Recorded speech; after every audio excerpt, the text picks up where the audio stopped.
Glamping. Glamping.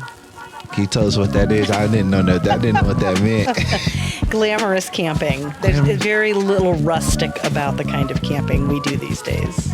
Glamorous camping? Mm-hmm. Yeah, it used to be, I mean, when I was far younger, you know, it was tent camping, and then we had a pop-up, and then we got a bigger travel trailer, and now we've got it's got a full-size refrigerator, and there's nothing rustic about it. So. This sounds like fly camping, man. It is. Yeah. It is. And you said you go with Miss Beth? I do. Shout out to Beth We Coleman. have, I have known Beth all of my life, and my husband is her first cousin.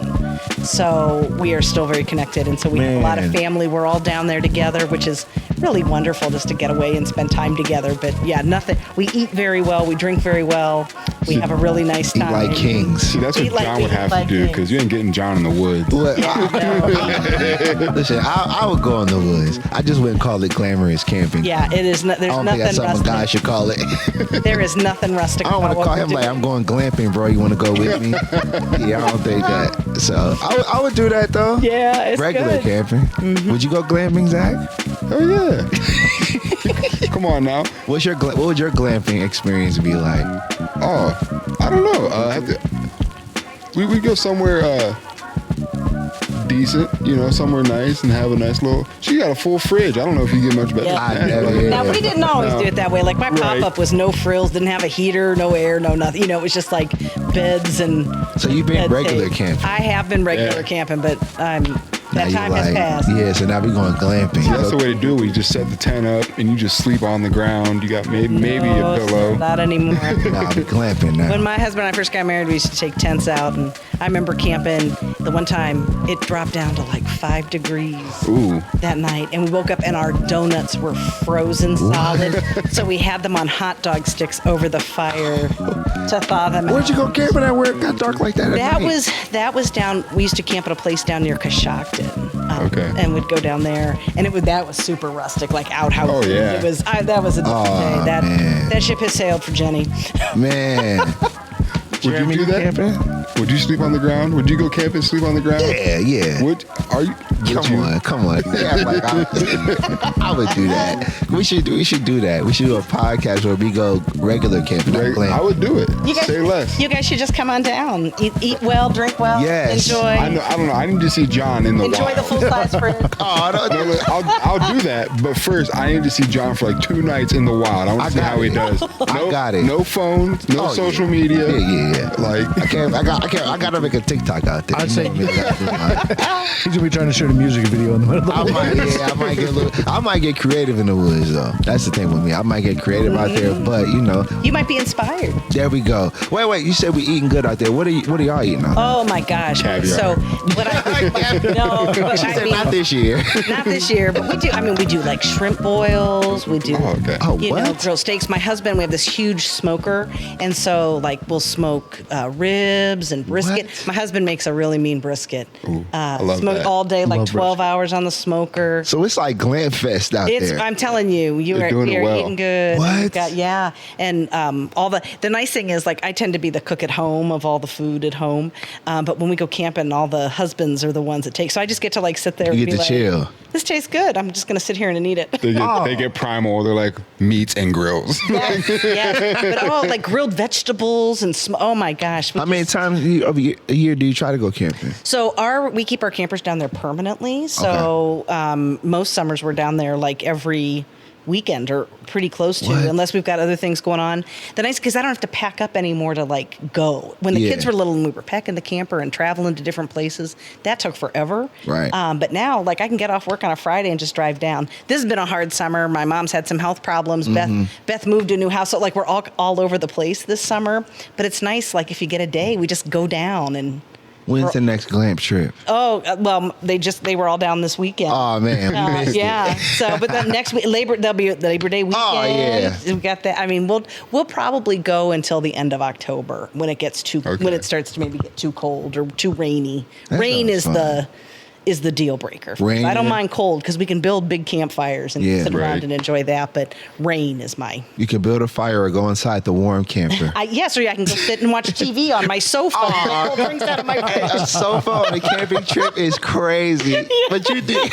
Sofa and TVs. That is glamping. That is glamping. It is. man. It is glamping. We love it. Another thing we learned about you is you are a Star Wars fan. That is a fact. Really? How much of a fan are we talking? Because we were talking off the record, and like, what was your first experience with Star Wars? So my first experience with Star Wars would have been when The Empire Strikes Back came out. Would have been 80, I think that was.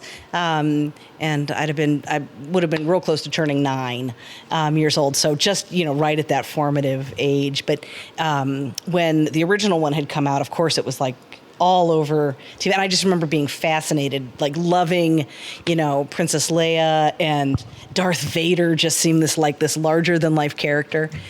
So when Empire Strikes Back came out, and we were actually traveling with some friends when I was a kid. So the one dad took all the kids to go see it, and I just fell in love. Man. I have been a Star Wars fan ever since. And I can, back then, because I'm 150 years old, it wasn't like you could just queue it up on, streaming. Well, you could stream it, yeah. And I remember, so this is going to age me. I used to work for Camelot Music at the mall. Oh. And when VCR rentals had first come out, Camelot started a VCR rental, which was awesome because you couldn't, to buy a video back then was like $80, which...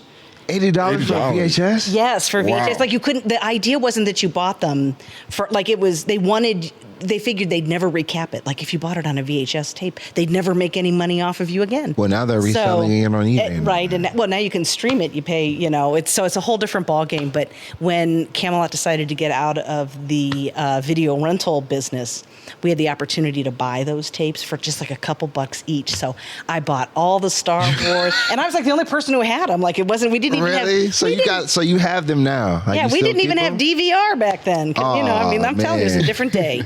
I still have those, and I bought Raiders of the Lost Ark series. So I thought that was pretty amazing. I like the Simple and Doing when it comes to Indiana Jones. That's my favorite one. Yep. Yeah, that's my favorite one. I love Indy. All of those, but they were just such great, there was something, there's great storytelling in those stories. John Lucas just has a real knack of telling a captivating story that draws you in. And so I wish I would have got more into Star Wars. Hey, you got time, right? Oh, of course. You're right into it I still got to get into Marvel. Oh, DC. I'm also a big Marvel fan. Yeah? Yeah, big Marvel fan. They're great stories and they're fun. Marvel, I love just because they're fun to watch, especially the earlier ones. I like Iron Man, and part of that was just because giant crush on Robert Downey Jr. So I was like, I'm here for this. But he, it was just they're great stories, and I love that. So if you could be, what would your character be like? What would be your? Oh, well, so it's Star not Wars Marvel. or Marvel. It's not really Marvel related, but she is a superhero. I'm a huge Incredibles fan. And Mrs. Incredible, Helen Parr, I love Elastigirl. I love her. That movie I loved because I thought that is a mom trying to be a superhero. And she's trying to make sure she's got dinner on the table and she's saving the world. I just thought, there you go. That's a great, if I could be Elastigirl, Mrs. Incredible, I would do that. What about you, Zach? What's funny? So my brother, he got the superhero gene and the Marvel DC gene. I got the sports gene. But if I could, I just saw the new Superman movie a week ago. Inspired. I think Superman just kind of has it all. He's kind of the most boring superhero, honestly. But he kind of has it all, unless you have his kryptonite. His weakness is a rock. Is a rock, but that's you have to have that. If you don't, he's unstoppable.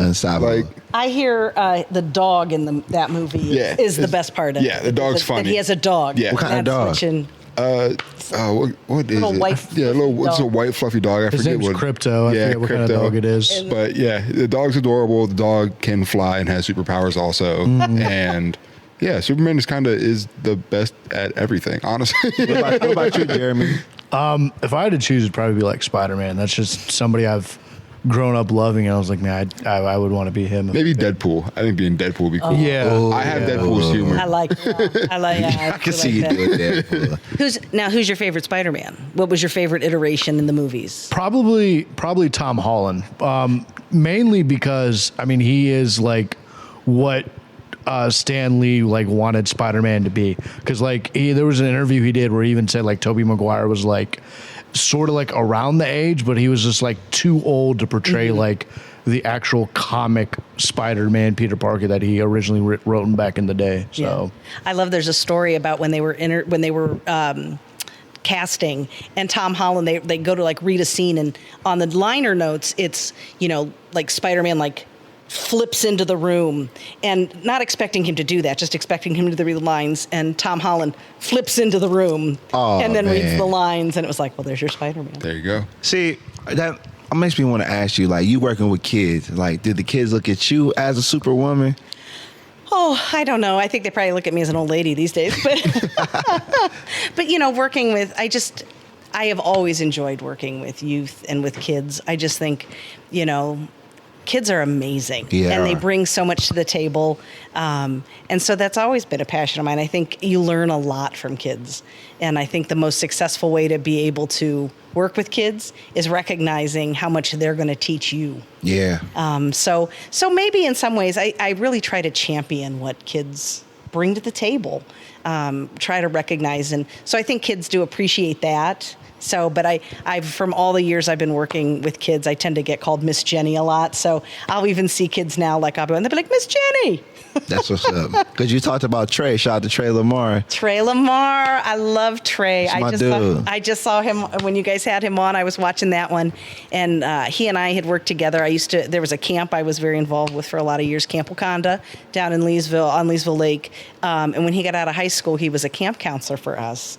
And just was incredible, just so authentic and wonderful with the kids. My son, who was, I don't know, maybe 12 at the time, 11 at the time, just thought he was a rock star. Yeah. So it's been super exciting to watch his trajectory and how he's come into his own, because he's just amazing, and he's so kind, and he works so hard. He does. And this is like a passion of his. Even back then, he talked about how much he loved wrestling, and so, which wasn't a world I was really familiar with, but to see him just pour himself into that does not surprise me at all. He's always been so driven and motivated, and I think leads with his heart, and he's still that guy today. What would your passion be like if you weren't working with children now? What would be your passion that was kind of with his with wrestling? What would yours be?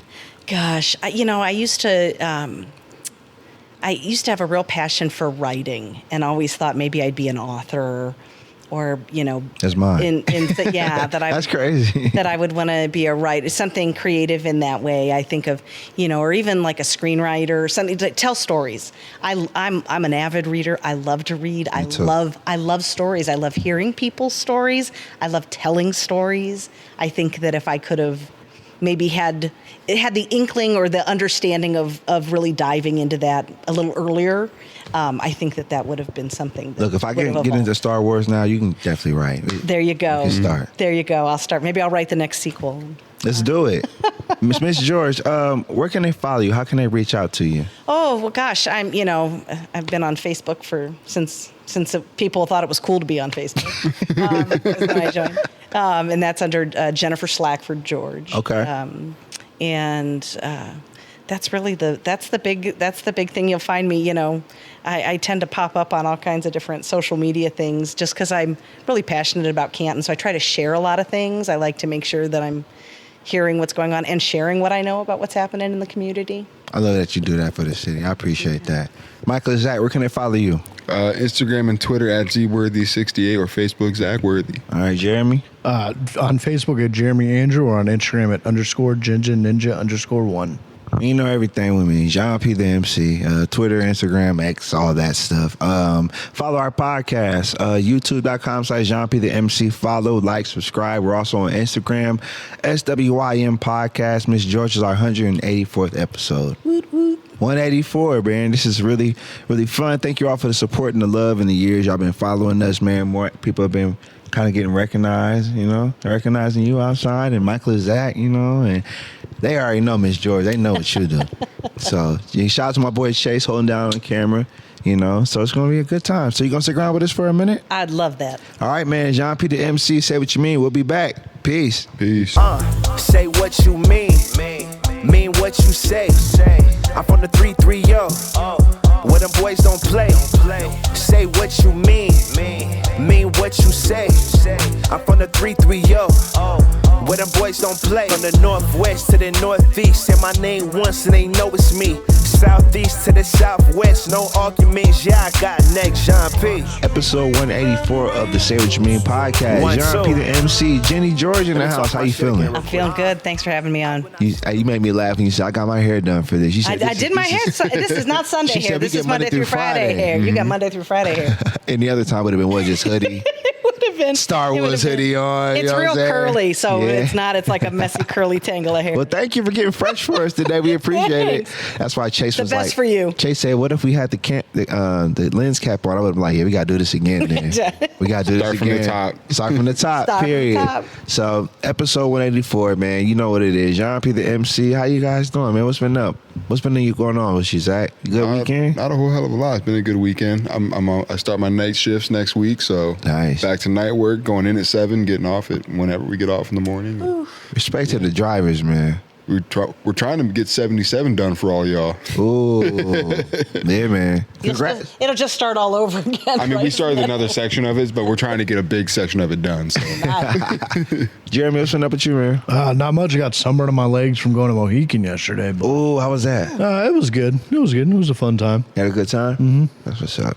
Everybody doing all this stuff. I had to buy another car. Oh. Wish you had like a sound. I was like, wah, wah, wah. The whole podcast getting new vehicles. Chase was the first one. I know.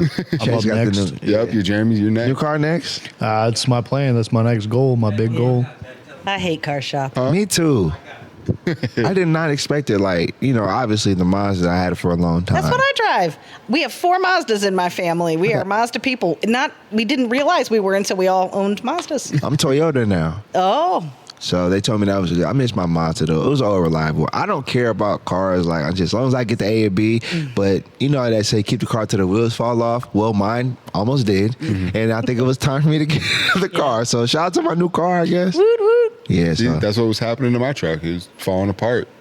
And they were like, it's going to cost you this amount to fix everything. I was like, well, that's more than my truck is worth. Yeah, so That's what I think. My favorite kind of car is the car that has no payment left on it. Yes. That's why I kept that Mazda, because I had no payments. But obviously, I was driving like I had no payments. Like, oh, it's just a car. It's just a car. But that one out there, 10 and 2.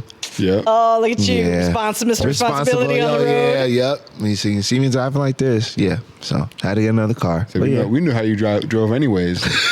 It's a good thing you got those glasses. Hey, man. Yeah, these saved my life. Hey, we haven't told this story in a long time. The first time I was in a car with Jéan P, we were going up to Cleveland. It was the Lock Kim interview. It was just me and Shout out you. to Lock Kim. And it was about 10 degrees, and we didn't realize it was that cold up in Cleveland. So we're walking through Cleveland. It's cold as hell.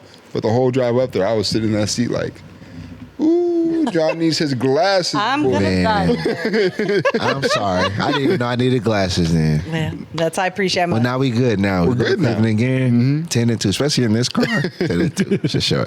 But y'all know what it is, man. We start off with our sponsor, so we got to pay some bills. Our first sponsor on the podcast, obviously being the Hub Art Factory. Shout out to Tim Carmody. What do you think of this space? I think it's amazing. I love what Tim does. All things, Canton's such a creative community, and what Tim does and what the Hub does, I love it. It is. I love it. I think, arts here are amazing, and he's such a big part of it. So I think everything he touches is just brings something special. Shout out to the arts community. I'm glad you said that, because the longer I've been here, the more I've realized Canton really has a dope arts community. Thriving arts community. Thriving arts community. And this is one of the many places. And you got 2nd April up the street. Yay. I was so glad to see that come back. Yeah, man. We got to get up there and do an episode. We always say we're going to do that. But shout out to 2nd April and shout out to the Hub Art Factory. Also, shout out to George Financial Services, father and son team with 35 years of combined experience. They are dedicated to helping everyday people. They have $30 million in assets under advisement and are growing. If you'd like to talk with them to learn more, search and Google George Financial Services Canton and book a complimentary call. Also, I know it's time for you guys, sports betting. RTP Sports, the realest betting group in Ohio. If the game is on, we're betting. Welcome to RTP Sports, the #1 sports betting group chat in Ohio, where real players link up, drop heat, and run up the bag together. This ain't no guessing game. We do our homework, strategize, and take this betting thing seriously. You guys are going crazy in the group chat yesterday. Listen, it was the first betting weekend of college football, and we started off high. We started off 3-0. Yep. And the last 2 games let us down. So Jenny, you should have been in this group chat with these guys. I should have brought my husband along. He's like a total numbers guy. So Oh man, they were talking numbers. Yeah, hardcore. we're back after it next weekend. I almost was tempted, like, hey, just tell me what to do, and I'll go off y'all lead. And we'll get this money. Listen, I had us. I also don't want to start no habits. I also don't want to start no habits. I'm like, right. Uno is the most I'm gambling. Yeah. I don't have the gambling gene. I don't either. I don't got it. Throw $20 in and you can make a couple bets off $20. That's how it starts, Zach. That and then 20 it's the bonus bets. Yep. And then before you know it, with a new account, if he puts like even $5 in, he'll give you like $200. He even knows how to make other accounts. That's how I know he's deep. I know. I have an account. My son had an account. My husband does. Oh yeah. He started a Ponzi scheme in the house. And I'll tell you, let me refer he's freakishly lucky. He put in the original money, like, because they gave you, like, you put 200 in, they give you 200. Yep. He ended up pulling his own out. He's been playing on that since they opened that. Yeah. Oh, so you got y'all in a good spot. Okay. Oh yeah. Okay. I think he's about to buy a new lawn tractor with his. He's been saving it. See, y'all going to all tempt me to start gambling. Yeah, he's like an abacus runs in his brain with the numbers. So. See, last year, one weekend, I made over $3,000. So, how much did you make yesterday? Yesterday I didn't make nothing because I only bet on the 5 games that were on, and they were all in one parlay. So as soon as you lose one, you lose all 5. 1-800-GAMBLING for anybody watching. Right. You're gonna need that disclosure at the bottom about, like, if you have a gambling problem. Yeah, we did it right there at the bottom. No, there's no problem. I got to figure it out. We just learned, because now you got me convinced. He does, he does. It's not. I don't do it. Like, I don't. But my husband, he loves. But to me, I suppose if your brain works that way, like, to follow, and it really does help keep you engaged in some ways with other games. You're paying attention.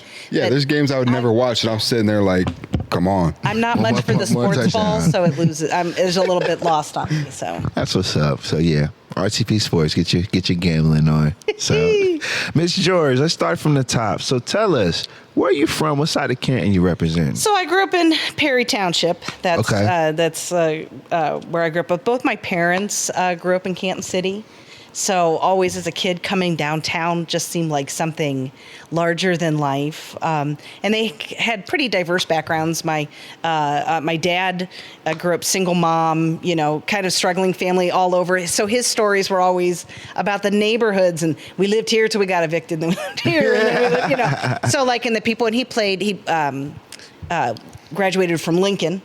He was Lincoln class of 62, but played lots of sports, and he always talked about, so when we'd come downtown with Dad, he'd talk about, the people and all the places, and we'd come in. There used to be a restaurant down here called the Mayfair, and we'd come down and get breakfast on Saturday. Nice. It's like a bunch of old rough guys, but they told the best stories, and it was so much fun. So getting that experience from my dad, and then my mom, on my maternal side, my grandpa was a pretty prominent lawyer down here, so coming down to see him and seeing that gave a different perspective, like kind of the business and the different things that were going on in that way. So, but to me, all of it just seemed amazing. I have loved Canton for as long as I can remember, because it was such a special place and it felt like such an incredible place to be. So when I got to come to Canton, 8 minutes away from Perry Township. So right down Tusk. Right down the road. Yeah. But it was really just,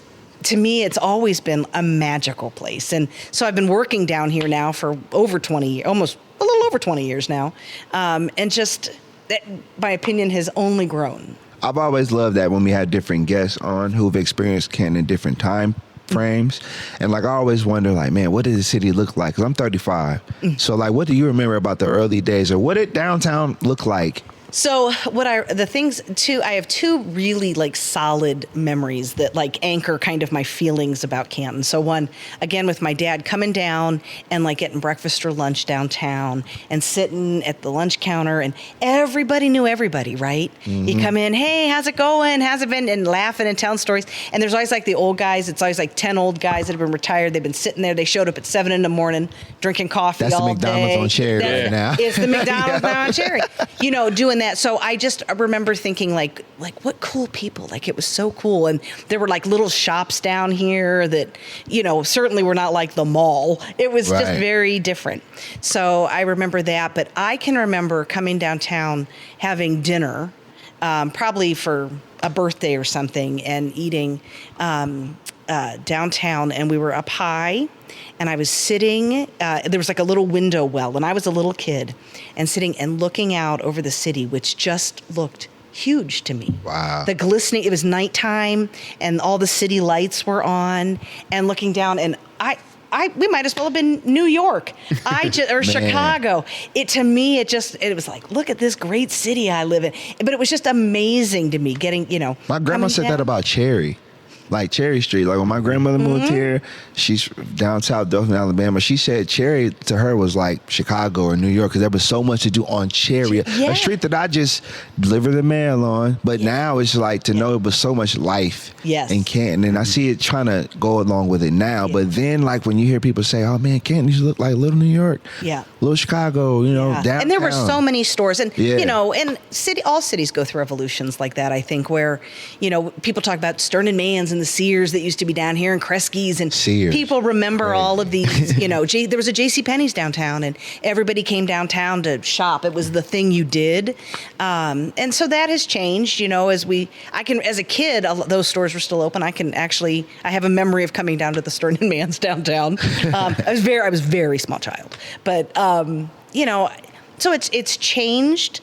But it doesn't mean there's no longer any value. It was sad. I feel like when I looked back on that, if you could like go back in time and just say, like, be more cautious when people said, oh, the cities will always be, nobody's going to move out. But then like everybody started moving out to Belden, businesses moved out there, the shopping moved out there, the things. And I think maybe people didn't realize just how profoundly that was going to alter I remember like the community. We used to all go to Canton Center Mall. Like if you lived in this side. That's the Camelot I worked at. Yeah. That's when you said Camelot, I was like, okay, this Canton City. Like, if you lived in the city, only time we used to go to Belden Village was Christmas. Mm-hmm. That's the only time we would go out there. Millette Mall. Yeah. You young enough. I was too young, I joined Canton Center. And that's the worst time to go to Belden. The worst. Oh, that's why we would go. That's the only time you go out to Belden Village was Christmas time. Yeah. That area. I avoid Belden like the plague year round. It's so busy out there. There's so much traffic. There's so much going on. So it was. So, So with all these things that you're involved in, like with the Canton Symphony, Downtown Canton Partnership, the Eric Snow YMCA when you worked there, like how do you balance such a wide range of commitments? Well, for me, it kind of all comes down to community. Yeah. And like that's what drives my passion and always has. Working before I was at the Y, I worked downtown at a downtown church, Christ Presbyterian Church, for 18 years, doing community work through them. And for me, my level of involvement for things, it always comes down to what can I bring to it? Is there something I can add? Right. And what are they doing for the community?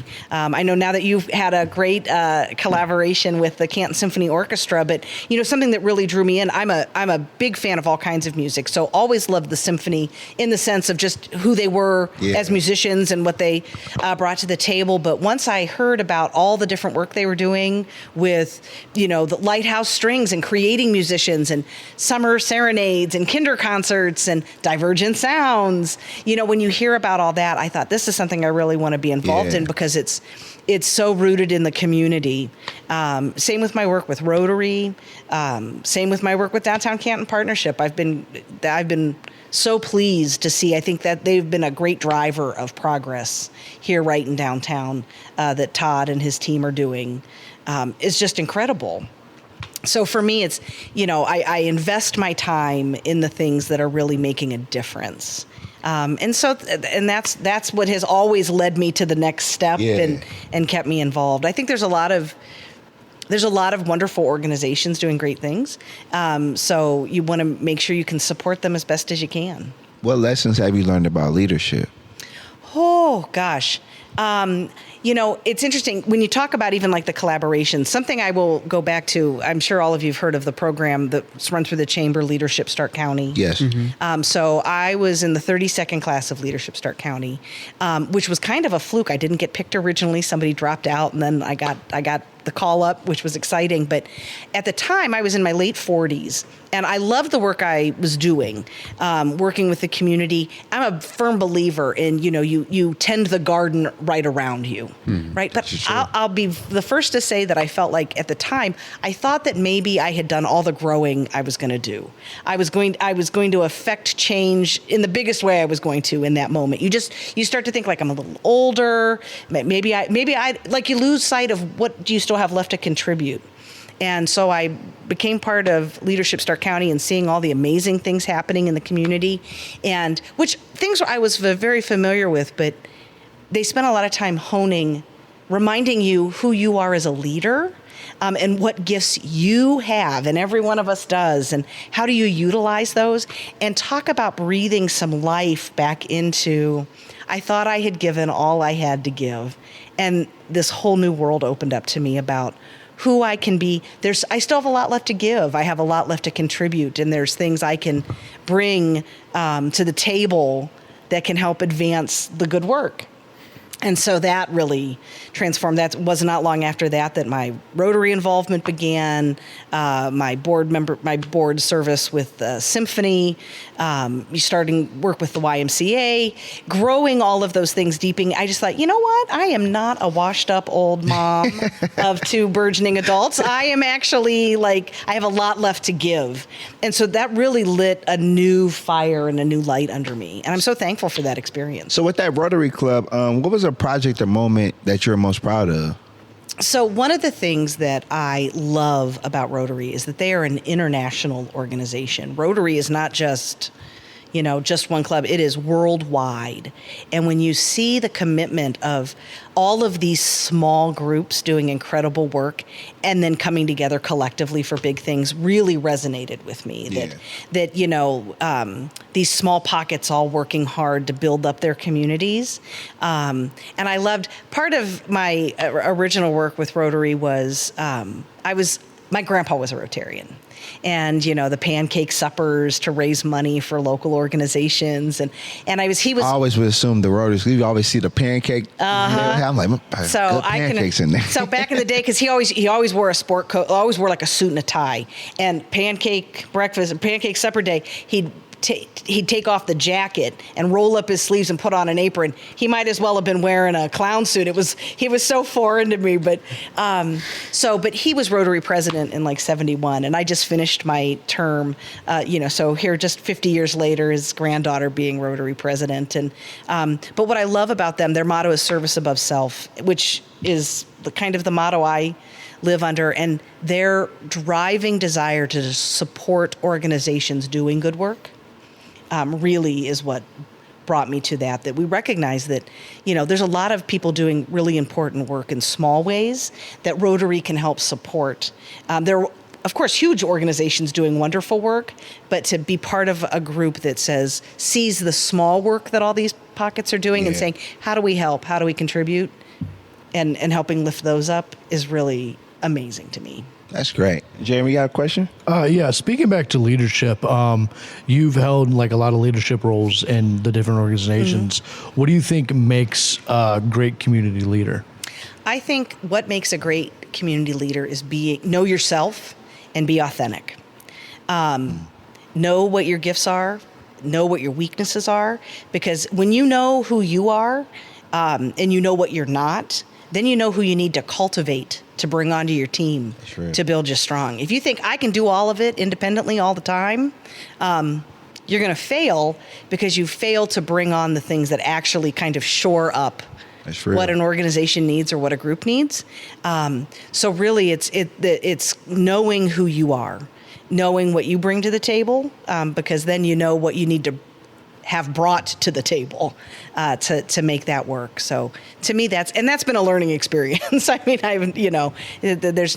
Jennie has not always been the world's greatest leader. I tend to, be the person who wants, I'll just take care of it. I'll just take care of it. I'll just take care of it. But there's something really profound in saying, like, what if we all work together on this? Collaboration is something I've really grown to appreciate, that you can take an idea and it might be fine on its own, but if you aggregate it amongst a group of people, you're going to leave with something far stronger and deeper than what you started with. And so that's been something that I feel like I've really grown. My own leadership has grown in that way over the years, of recognizing that there are no lone wolves that are successful. But group collaboration and knowing what you can do and what you need others to do for you is going to be what grows your leadership. Okay. Zach, you got a question? Do you have any projects or anything going on right now that you'd care to share with us, or let the community know about? Oh, gosh. Well, there's all sorts of wonderful things that are happening through the community. I'm going to give a little shout out, since I'm here with Jéan P, Divergent Sounds series through the Canton Symphony, which is an amazing collaboration where we take local artists and pair them with symphony musicians and beef that up, the music up with some orchestral arrangements. Is just an incredible series, and that'll kick off in September with I'm going to get her name right. Kid Tiger, I think is her name, is the first concert. I did see that, yeah. Yeah, she's amazing. She did a little desk demo for us over at the Symphony, and I stopped back over to listen to her. So super stoked about that. I want to do it again, man. That was fun. That was so much fun. Right now, the biggest thing I'm working on, I recently left my time at the Y and am now with the Shipley Clinic, which is a nonprofit pediatric child health center downtown in the northeast quadrant of downtown that's been around for a really long time. And part of my passion is understanding that kids need a strong start. Mm-hmm. It's hard to recoup the things you lose in childhood without that. And of course, healthcare is giving kids a strong, healthy start is so important. So right now I'm just kind of digging my teeth into that. Shipley's one of those organizations. They've been around for 54 years. Yep. Right. And, but now I've got this new job and people are like, what now? Where's that? Who is that? It's been there forever. And it's been there forever. And the people who use it know about it, but I want to make sure that everybody knows what an incredible resource that is. Second Street, right? Yeah, mm-hmm. Second Street, yeah. Yeah, been there. Yeah. They've been in that location. So they started 50. Street, that's, man, look at you. So, and we've got families, like grandma came, and now and then the mom came, and now the grandchild's coming and have these wonderful stories. And it's not just about like your doctor's office, you just pop in. There's such a sense of community, which really resonates with me, and just a group of committed individuals trying to give families what they need. Everyone in there is great, because when I worked for FedEx, I was in there one day and they were doing they had a soup cook-off, and they let me participate and be a judge. So I tried a bunch of different soups. See, good stuff. Yeah, Amy, their executive director, has such a vision and such a passion. I love it. We don't mean to change it, but me and Jeremy have had this idea for a crockpot fest for a long time. Oh yeah, crockpot. I was just about to say, you did a soup contest. You got to do the crockpot contest. Mm-hmm. Oh, I didn't. I only participated in the eating of the soups. I made no soup myself. So well, no, that's what I'm saying. You got to eat it, and then. Oh yeah, and I will. I will eat anything. Maybe we need to organize like a soup cook-off. Hey, come on, steak cook-off. Let's make it. Make it happen. It is crockpot season. We may as well coming up. May as well get a start on this. I had when I was with the Y, all the executive directors of all the different Ys. We had a meeting, and they said everybody bring in a soup, and we're gonna do like and not just chili, but you could bring in all different soups. Man, those are my favorite kind of things, because I love food, and soup I love to cook, and I love trying other people's stuff. And so you support our genius. Yes, I would be. You tell me when and where, I will come with my crock pot. I make a good sausage tortellini soup. I'll bring that on by. Jeremy. Oh yeah, that'll do some good. This has been our brainchild for months on this podcast. No, it's been like 2 years we've been talking about it. Like seriously. Say what you mean, soup cook-off. Man, Do it as a little fun. We're gonna make that happen. We've been talking about it since probably episode 70. Yes. I think let's make some magic happen. Because he always has a crock pot recipe, and Jeremy is notorious for using his crock pot. You know? Yeah, man, you can't go wrong. I'm a big fan of the crock pot. With that. Oh man, especially with my schedule. At the glamping, there's a lot of, once it gets cold, we do a lot of. Has to be. And see, I'm just a steak guy. Okay. I just make steaks like 3 times a week. Well, maybe we'll do steak next Ain't year. no shame in that. I just got hip to using beef tallow to cook steaks in. Ooh. Somebody else told me about you cook French fries in You- tallow, and I bet that's that would the be way to awesome. I do think you it. could cook anything in it and it would be good. Well, we got to bring Jennie back for our cooking episode. Gladly. I love to cook. It's really a passion of mine. Really? Mm-hmm. When we come back on the break, can you tell us what you like to cook? Sure. Because you got to do Pete's positive point. Where you say a quote, he says a quote, Jeremy says a quote. He has Dr. Seuss quote. I don't. Dog. Do you You said realize them how many all. episodes in a row I did a Dr. Seuss quote?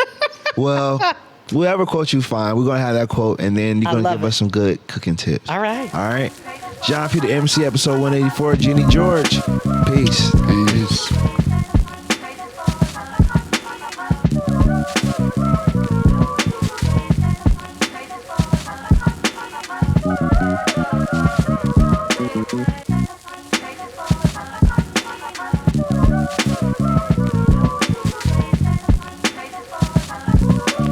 Episode 184 of the Say What You Mean podcast. Jéan P, the MC, Micless Zach, Jeremy in the house, Miss Jennie George. Thank you so much for being on Thanks the for show. having me. This has been great. It's been a fun episode. Like, I love guests that not only do for the city, but also have good conversation. And that's what this conversation's This been has a been part great. of. Can you shout out Shipley again, please? Sure. So I work for the Shipley Child Health Clinic, which is a nonprofit child health clinic with board-certified pediatricians. The goal being that every child deserves quality pediatric health care.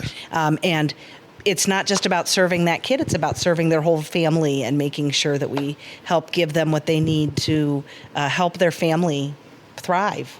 And they're doing incredible work. 54 years. So Man, we appreciate your contribution to the city of Canton. We really do appreciate that. I always appreciate people who look out for children. Yeah. You know, because even in my job, I'm just the mailman, but I really do look after children and just care about them. Like, you grow such a love for them. So anytime I see people that work with them, makes me wish I would have had a chance to work with them. Yeah. So it's my way of working with children, even in my field of being an artist, being a mailman. But I feel like anyone that caters to the service of a child always has like a soft spot in my heart. It's incredible. If you want to learn more about Shipley, I'm going to give a shout out to United Way of Please. Greater Stark County, Ange on the Go, their podcast. Amy Weisbrod, our executive director, was just recently on that and talked all things Shipley.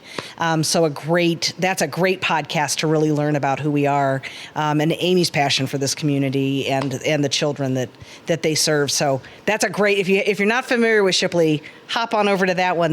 Pull up Ange on the Go. It's just their season just dropped. It's episode 1. Okay. With Amy, our exec, and I have to check them out. yeah, so check it out. Some really, really great history and just a great love of community. So I know this section is P's positive point, but off the record, before on the break, we were kind of talking about food. You know, we're talking about our little crock pot. What are you making? You said you like to cook. I do love to cook. What you making today? Not much today. No? I spent my time doing my hair today. Oh, yeah. So, I mean, you ain't cooking. So when the hair's on, I ain't cooking. Yeah. So, but for me, I love, good hearty dishes.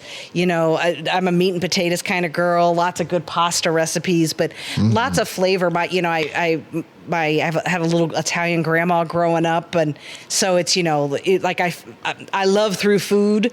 So it's how can we, how can we feed you? Yeah. It doesn't matter what it is, but I like good, hearty, flavorful food. Yeah. So, and I love getting creative, and I'm not a recipe follower. I'm a recipe watcher, and I'll be like, that's a great idea. And then what spin can I put on it? What can I do with it? So you're not looking at the cookbook. Like, you're not looking at the recipe. I am not, which infuriates. So my husband, who is a recipe follower, he'll be like, how do you make that? I'm like, oh, you throw this. And he's like, that's the worst instructions ever. That takes some common sense, though, to just not have to look at the cookbook. Because, we just got to look and see how to do it. And some of that just with time. I can't say I've, always been like that. But I fell in love with Julia Child on PBS when I was a kid. So you watching her show. So one of the very first dishes I ever made all on my own, because we had Mastering the Art of French Cooking at home, her original cookbook.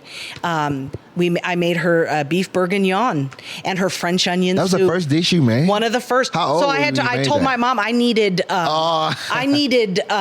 dry white wine for the French onion soup, and I was like, Mom, you're gonna have to go out and get. And I had like I was like, you need to go buy this. She's like, all right, whatever, little girl.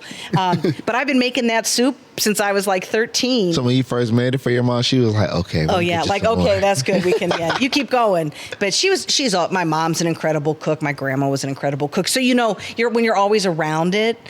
So it's really about just making the stuff you love. Man, all right. And then you also love music. I do love music. We talked music. We did talk music. You got to live the MTV generation, man. I did. You should be. It was awesome. I should be jealous. You should be jealous. I mean, it was incredible. I mean, I look at what passes for music television now, and we're just missing something. Yeah. I mean, I do think though YouTube has brought back a little bit of a resurgence of when MTV decided they just wanted to do reality TV. There was such a void for a while, but you are starting to see this, the art of music. And bringing it to life through music video and cinema like that. I miss them. I miss just coming home from school, turning on. You could pick MTV, BET, VH1, and just picking your vibe. Because now it's just everything's content. But I miss watching music videos. A block, an hour of music videos. Yes, and like hearing something new. Yes, and or an artist maybe you'd heard one song and getting a chance to learn something else. I feel like now what is out there is so pre-curated, like even like on the radio, like it's the if you listen to the same station all day long, you're going to hear like the same. It's a playlist generation. Yeah, it's like a playlist time period. Yes, like, know what they're going to play. They may shuffle it crazy, but like when I listen to 93.1 or like Sam Silk on the radio, I know the songs they're going to play. Nothing against that, but it's like now it's. I can remember DJs dropping new songs, like they'd be like, "I've got an artist I want you to hear," and like whether you were listening to like the Buzzard or even back in the day when radio was local and everything, the DJs were local and they were like, I just heard this song. And they put it on. Yeah. And when I worked for Camelot and we'd have people come and be like, do you have this song? I heard it on the radio. Like it was so much more organic. And I feel like nowadays it's like, here's what you're going to like. I know you had all the music working at Camelot. I had all the music. I used to love, back before all the compilations and stuff, we used to get like a cassette tape and they were like of each season, like the reps would come in and be like, because it's what you'd play overhead, like here's the music we think might be popular coming in, like new records coming, so it's like new singles or things that are gaining traction in other markets, and they would compile it and bring it to us, so that you'd hear brand new stuff that wasn't even playing on the radio yet. Kind of hope they were hoping. They were like trendsetters trying to see what's going to be the next big hit, who's the next big artist. So I loved that. Who was someone on those compilations that you may have that mess blown up now? Like you say that was a tape where like it was like newer artists?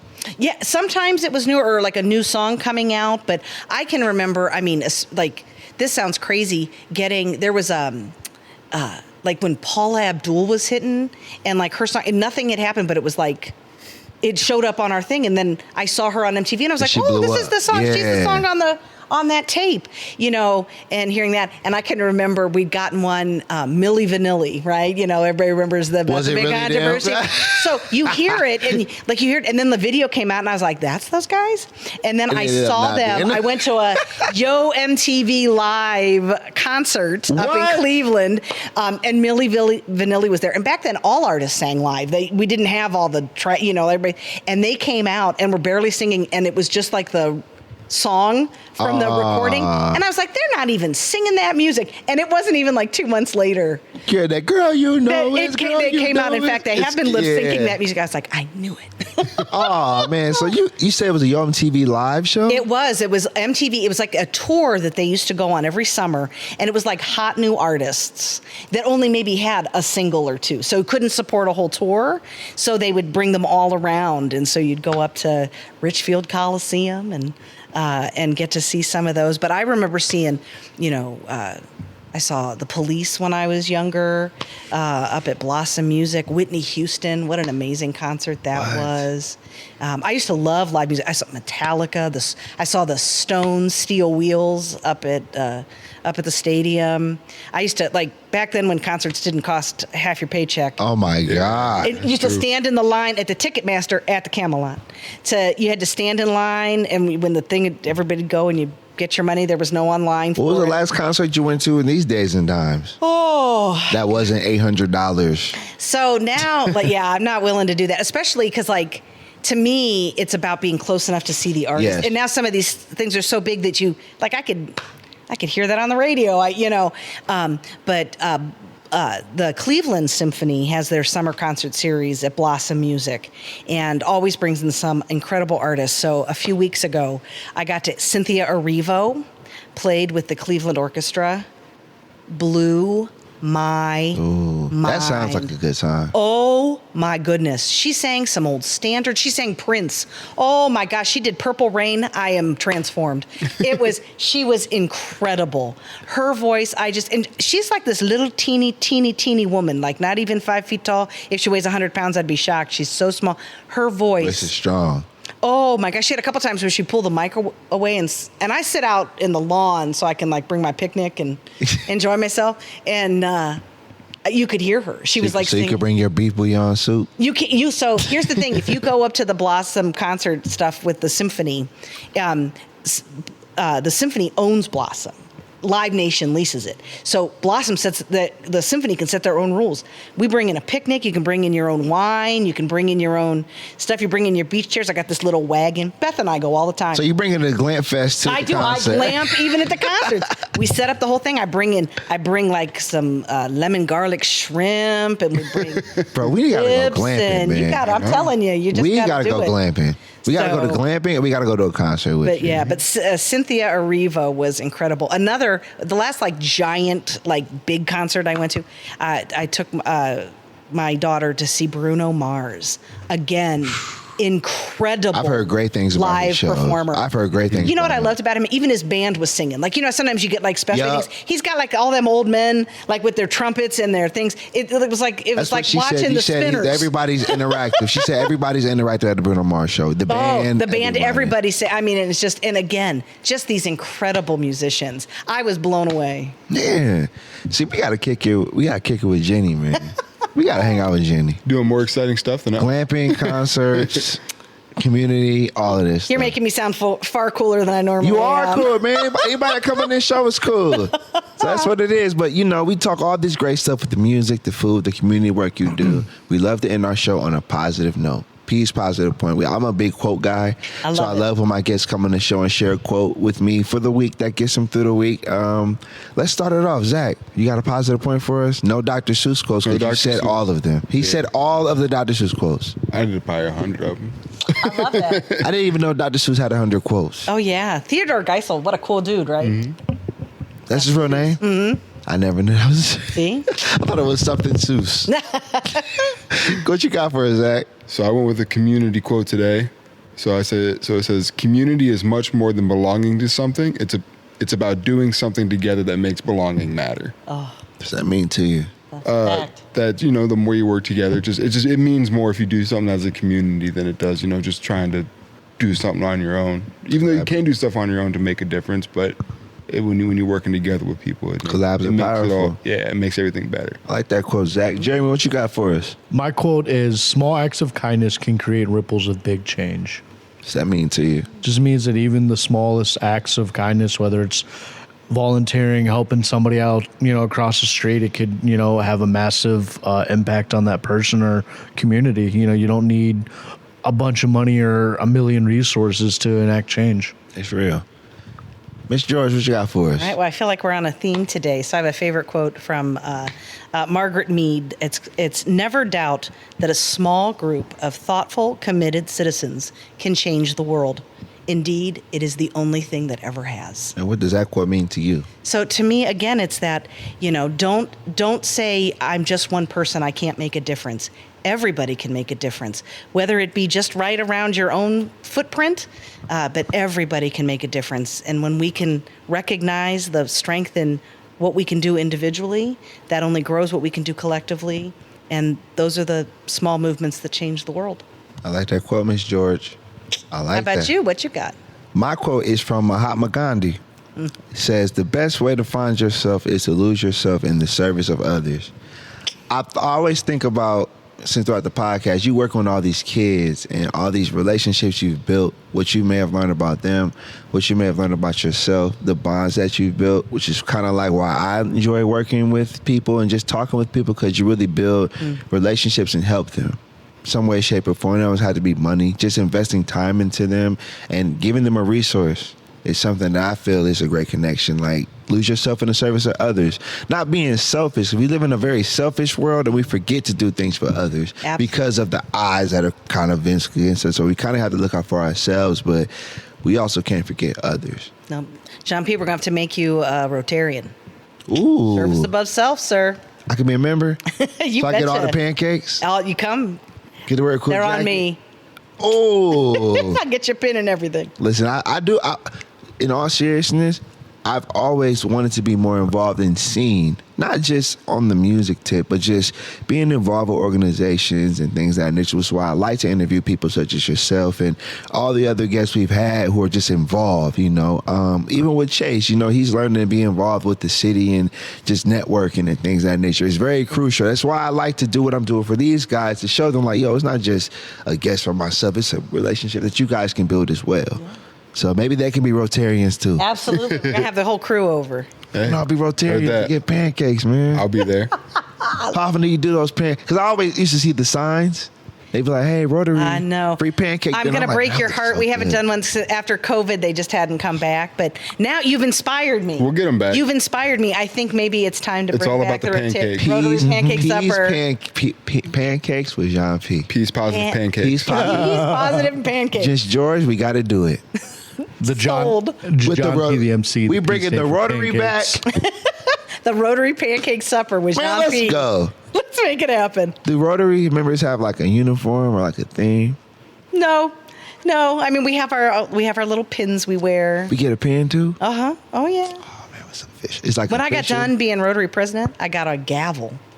To go with a little thing for my year's president. Okay. As Rotary president, so. But in the meantime, we just get pins. And you get a little pin, yeah. All right. I'll take a pin. We'll take a pin. You got to earn the gavel. It's merch. You got to put the time in. Are they exclusive pins though? Like exclusive pins, like no one else? Oh yeah, you got to be a Rotary member to get the pin. So are there like membership dues to be a Rotary member? There's some membership dues that we use for all kinds. So one of the biggest things Rotary does is they are on the mission to eradicate polio throughout the world, and it is thanks to the efforts of Rotary that it's like 99.9% gone. There's only like 2 places in the country or in the world where it still has any kind of prominence, and Rotary is doing incredible work to eradicate polio. It's amazing. If you ever get a chance to look into what that work has been, it's amazing. Rotary P, you got me tempted. See? Rotary. It just something good to be involved with. It just sounds like something great for the community, you know. Yeah. And if it's not, there's so many incredible organizations that are doing the good work. I think, when people say they don't know how to get involved, oh my gosh, there's just the world is your oyster, and so many of these organizations are just desperate for people who want to give some time, volunteer your time, be a board member, help support an effort. When you see a drive, somebody's collecting something, whether it's for a food pantry or whether, there's the opportunity is there, and all of these organizations would welcome your help. Appreciate that. Thank you so much for being on this show. Thank you for having me. Any last shout outs? Got any shout outs before we get out of here? Shout out to Hub. Family and friends as always. Jenny, thank you for showing up and showing out for us. So thank you. Shout out to you. All right, Jeremy, got any shout outs? Just shout out you guys. Jenny for coming on the podcast. Chase, about it. Same here. Thank you so much for being on this show. This was fun, man. I really appreciate it. I enjoyed this. You've inspired me to not gamble and be a part of Rotary. There you go. I'm going to inspire you to gamble. Yeah. Shout out to you. Shout out to Shipley, the organization. Thank you for watching us on this episode 184th episode. So thank you all for supporting the podcast. Shout out to Chase holding us down on the cameras, Jeremy, Zach for being a part of the show. We're going to have a special episode next week, so make sure y'all tune in. A few announcements announcements. So September 5th, I'll be releasing a new single, Gold Jackets, directed by Joe Lewis. My man Chase helped with the video as well. So I'll be releasing a new single, new album titled So I Was Thinking, coming out on October 10th on Bandcamp. So, this time around, we're going to have support. So we're not going right to streaming. So we're going to go that way, that route for this album. September 5th, Gold Jackets. And then also September 6th, I'll be in Athens, Ohio for Fall Fest. Woot woot. Yeah, Ohio Brew Week. So I'll be down in Athens, good old stomping ground. Shout out to Russell, Chris. I'm excited about that. So a lot of good things going on, man. So appreciate y'all for watching us. Thank you again for being on the show. We will see y'all next week. Jean P, the MC, episode 184. Say what you mean. Peace. Peace. Say what you mean what you say. I'm from the 330, where them boys don't play. Say what you mean what you say. I'm from the 330, where them boys don't play. From the northwest to the northeast, say my name once and they know it's me. Southeast to the southwest, no arguments, yeah, I got next, Jean P.